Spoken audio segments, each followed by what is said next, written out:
नमस्कार दोस्तों, आज के इस वीडियो में मैं आपको लेकर आया हूं महाराणा प्रताप की राज तिलक स्थली गोगुंदा। और यहां पर उनका राज तिलक होने के बाद में इसी जगह पर बहुत सारी जो चीज़ें उनके इतिहास से जुड़ी हुई, और यहां पर एक महादेव जी की बावड़ी है, वहीं पर उनका राज तिलक हुआ। वो जगह भी हम आपको बताएंगे, वो बावड़ी भी दिखाएंगे, जो महादेव जी की बावड़ी है वो भी हम आपको दिखाएंगे, वो मंदिर बताएंगे आपको जहाँ पर उनका राज तिलक हुआ और वहाँ पर पूजा अर्चना करते थे, वो मंदिर भी हम आपको दिखाएंगे। मेरे साथ हैं अजय मोची जी हैं और वो मेरा साथ दे रहे हैं इसमें, और वो गोगुंदा के इतिहास के विशेषज्ञ हैं। उनसे हम बात करेंगे, वो हमें डिटेल से बताएंगे।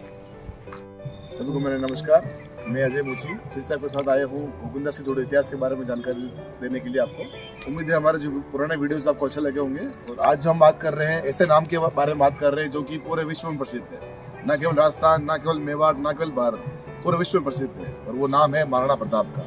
महाराणा प्रताप, जिनका नाम सुनते ही आंखों में एक जुनून छा जाता है, नशा आ जाता है उस दिमाग में अपने कि बस हम कुछ भी कर सकते हैं, we can do it everything. एक छोटी सी ताकत, मेवाड़ छोटा सा राज्य है, लेकिन उसने सर्वोच्च जो सत्ता थी मुगल सत्ता, उसको तक उन्होंने नाको चने जमा दिए। और वो महाराणा प्रताप, जिनकी वजह से ही अगर हम अपन बात करते हैं कि जो राष्ट्रीय आंदोलन हुए उनमें भी महाराणा प्रताप की बहुत भूमिका रहती है। पूरे भारत में महाराणा प्रताप से जुड़े जितने भी स्मारक और जितने भी बातें हैं वो सब उस आंदोलन को आगे बढ़ाती है, जिसमें छोटे इंसान या छोटे जो जनता होती है वो भी अपन से बड़े इंसान को भी हरा सकती है। वो है महाराणा प्रताप। उनका नाम ही काफ़ी होता है क्योंकि उनके नाम में ही प्रताप छुपा हुआ है। प्रताप, जिसका प्रताप पूरे विश्व में फैल रहा है और पूरा मेवाड़ उस प्रताप के नाम से अभी चलता है। गोविंदा जहाँ पर अभी जो हम खड़े हैं वो है महाराणा प्रताप की राज तिलक स्थली। क्योंकि जब आपने इतिहास पढ़ा होगा या आप जानते होंगे, महाराणा उदय सिंह जी की मृत्यु हो गई थी 1528 ईस्वी में। उस मृत्यु के समय पर उन्होंने अपनी जो पत्नी थी उसके क्योंकि शादी बहुत सारी करते थे, महाराणा उदय सिंह लगभग 20 से 21 शादी करी थी उन्होंने भी। क्योंकि वो शादी क्या होती थी उस समय, जो राजनीतिक स्थिरता लाने के लिए की जाती थी, ताकि राजनीतिक संबंध बन जाते थे, उससे क्षेत्र में कभी विवाद नहीं आता था और जरूरत के समय वो मदद करते थे हमेशा। तो उसको मदद के लिए उन्होंने इतनी शादी की। और उस शादी में भी जो बड़ी कंवर थी, जो बड़ी महारानी थी, जयवंताबाई था, लेकिन जो प्रिय रानी के रूप में ना होकर एक अच्छी बड़ी रानी के रूप में थी। लेकिन उनकी जो प्रिय रानी थी उसका नाम था भटियानी रानी। उसका जो पुत्र था जगमाल, उसको उन्होंने अपनी सत्ता दे दी थी। और मरने से पहले ही उन्होंने ये बात कर दी थी कि मेरी जो सत्ता है, मेरा जो सिंहासन है, वो मेरे पुत्र जगमाल को मिलेगा, प्रताप को नहीं मिलेगा। प्रताप, जिसका वास्तविक नाम कीका कहा जाता है, उनका जो वास्तविक नाम था वो कीका था। वैसे कीका लोग, जो कीका होता है शब्द, वो बच्चों के लिए यूज़ करते हैं। जो आदिवासी लोग होते हैं वो अपने बच्चों के लिए भी कीका शब्द यूज़ करते हैं। लेकिन प्रताप, उनके जो नाम पड़ा वो उनके कार्यों के हिसाब से पड़ा। उनका जो इतना साहस था, उनका जो इतनी वीरता थी, उससे उनका नाम प्रताप पड़ा। और आज जहाँ हम खड़े हैं वहाँ पर जो घटना घटित होती है, जब अपन पिछली वीडियो में आप देखोगे उसमें बताया था मैंने कि उनका जो दाह संस्कार हुआ था वो तालाब के पास में हुआ था, जिसको खेतला तालाब कहा जाता है। उस तालाब के पास में उनका दाह संस्कार हुआ। फिर वहाँ पर जब मेवाड़ की जो परंपरा है या जो ठिकाने की परंपरा होती है, उसके अंदर बताया जाता है कि जो शासक बनता है वो शमशान में नहीं आता है, वो चिता के रूप में नहीं आता है। तब जब प्रताप को सबने देखा, तब सबने पूछा कि भाई प्रताप यहाँ पर है और जगमाल क्यों नहीं है। तब उनको लगा, तब उनको पता पड़ा कि जगमाल को दाजीराजी मतलब जो पिताजी होते हैं बड़े, दाजीराजी ने उनको शासक नियुक्त किया है। तो जगमाल जब वहाँ पर उनको नहीं देखा गया तो सब जना मंत्रणा में पड़ गए कि भाई क्या कर सकते हैं अपन, क्योंकि उस समय बहुत कंडीशन खराब थी। चित्तौड़ अपने हाथ से जा चुका था, छोटे से पहाड़ी इलाकों में मेवाड़ राज्य चल रहा था। तो उस समय जगमाल जैसे अयोग्य आदमी को वहाँ रखना बहुत पॉसिबल नहीं था। तो सभी सामंतों ने, सभी नेताओं ने मिलकर ही चुना कि नहीं, हमारा जो नेतृत्व करेगा, ये हमारा जो संकट को दूर कर सकता है, वो केवल और केवल प्रताप ही है। तो फिर उन्होंने निश्चित किया कि चलो अब अपन इस चीज़ को दूर करते हैं।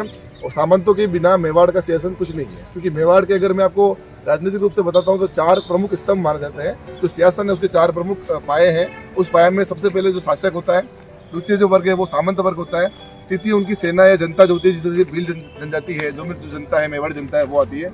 और चौथा जो वर्ग है, चौथा जो पाया है, वो मेवाड़ की भौगोलिक स्थिति है। इन चारों पाया का जो सम्मिश्रण है वो मेवाड़ है, जो कि 1500 सालों के इतिहास को अपने पेटे में लपेटा हुआ पड़ा है। 1500 सालों तक मेवाड़ का जो स्थान है वो किसी दूसरे राज्य के पास नहीं गया है। और सिसुदिया मेवाड़ जो राजवंश है, सिसुदिया गुलियत जो राजवंश है, उसी ने 1500 सालों तक मेवाड़ पर आधिपत्य किया, एक क्षेत्र राज किया, एक जगह पर राज किया। सारे सामंत आए यहाँ पर। जो आप देख रहे हैं पीछे मेरे सामने मंदिर है, आप देखेंगे वो मंदिर जो दिख रहा है आपको, उस मंदिर के वहाँ पर एक बावड़ी बनी हुई है, जो बावड़ी काफ़ी पुरानी बनी हुई है, लगभग महाराणा खेता के समय की बावड़ी मानी जाती है। इस बावड़ी का जो नाम है वो महिषी कुंड माना जाता है। तो वहाँ पर सब जन एकत्रित हुए कि अब क्या करना है हमको। तो उन्होंने सबने निश्चित किया कि नहीं, प्रताप को ही हमारा शासक बनाना है। तो प्रताप का जो राज तिलक हुआ, इसलिए सबसे महत्वपूर्ण चीज़ है गोगुंदा में राज तिलक होना।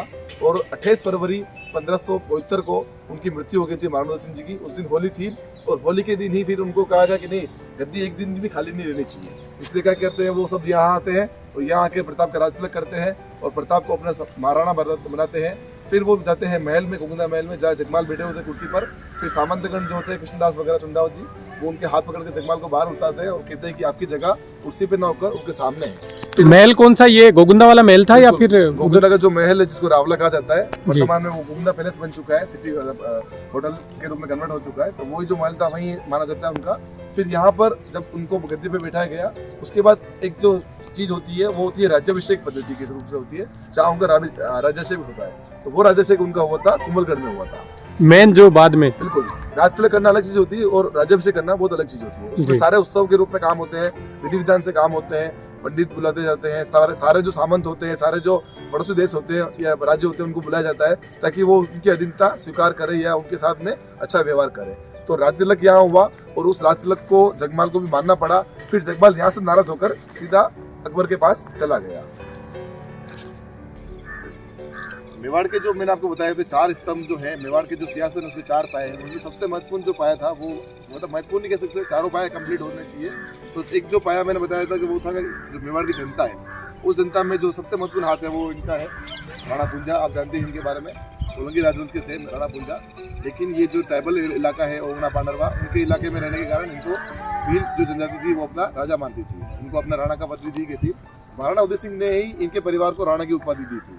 तो काफी इंपॉर्टेंट चीज है, क्योंकि उदय सिंह ने समझ लिया था कि मुझे अब चित्तौड़ पर रहकर ही आक्रमण या अधिकार नहीं कर पाऊंगा, मैं अपने राज्य को बचा नहीं पाऊंगा, क्योंकि चित्तौड़ पर 2-3 बार आक्रमण हो चुके थे, 2 साके हो चुके थे चित्तौड़ के पहले। तो उन्होंने फिर अपने इधर आने की सोची। मेवाड़ का जो अंदरूनी इलाका है, मेवाड़ की जो पुरानी राजधानी है नागदा, आहड़ और गोगुंदा, उनको उन्होंने चुनने का प्रयास किया कि यहाँ चुनकर अपन शत्रु से लड़ भी सकते हैं और विपत्ति के समय शत्रु से भाग भी सकते हैं, फिर उनके ऊपर आक्रमण भी कर सकते हैं। तो ये काफ़ी इंपॉर्टेंट चीज़ थी और इनमें काफ़ी महत्वपूर्ण रोल है इनका राणा पुंजा का, क्योंकि भीलू राणा है और जो भील जनजाति है वो मेवाड़ की सबसे महत्वपूर्ण जनजाति है, काफ़ी आदिम जनजाति है जिनका इतिहास सबसे पुराना है। उनके जब आप खेल देखेंगे, आप जब गौरी के बारे में सुनोगे तो वो घोड़जिया माता जो पार्वती के रूप में आती है, उनके ऊपर वो गौरी आधारित है और वो इतनी इंपॉर्टेंट है क्योंकि उसमें सारा इतिहास मिलता है अपन को।